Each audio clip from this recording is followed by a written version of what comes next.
And he said, well, I'm a K through 12 educator. I want to go into corporate instructional design. And so I said, okay, well, try to see how you can create those artifacts that are not just K through 12 education, but diversify your portfolio.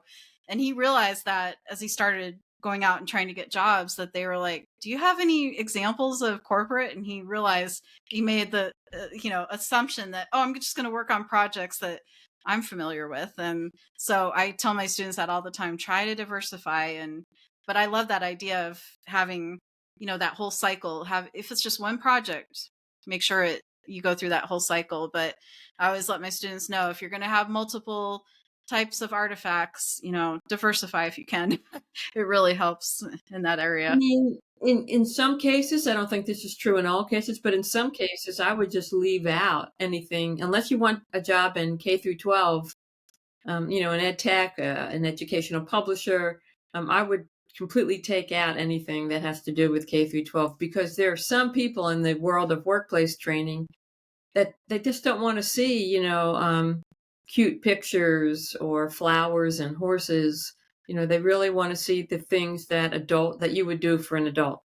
Right. Not Exactly. always, Not always.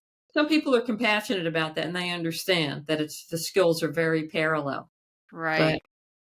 Yeah, that's true. I've had some of my students that will work on projects, and it's really great when they work on something that, like, for example, financial planning or budgeting or something like that. And I'm like, that's great. I love that, because even though they're a K through 12 educator, they recognize that need to be able to do something that will benefit their community. And I was like, wow, you hit the nail on the head. You've got yeah, it. They made that connection and thought, okay, I need to really get out there. And even if it's just like with family members, I even tell them that. I'm like, if it's just with family and friends, do something, right, that can really benefit your community. And it does. But I love that idea of volunteering too, and getting into a community, whether it's your church or somewhere where you volunteer on a regular basis, seeing where those needs are and where they could benefit from that. So yeah, I love that. that reminds me of a woman I was helping and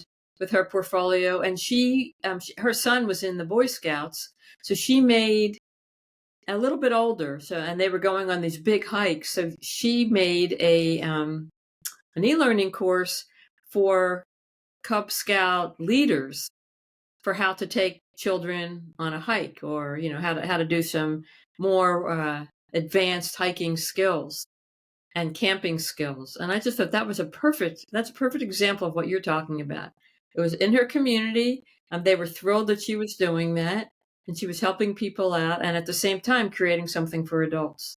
Wow, that's great. Yeah, so it served so many purposes, I and know. so yeah, that's Right. great. I love that, and it shows, as instructional designers, our creativity and our innovation, right? Because we want to have that creativity and that innovation that we can bring to the community and bring to learners at large. So I think that's great when we can intersect the two. Yeah, that's great.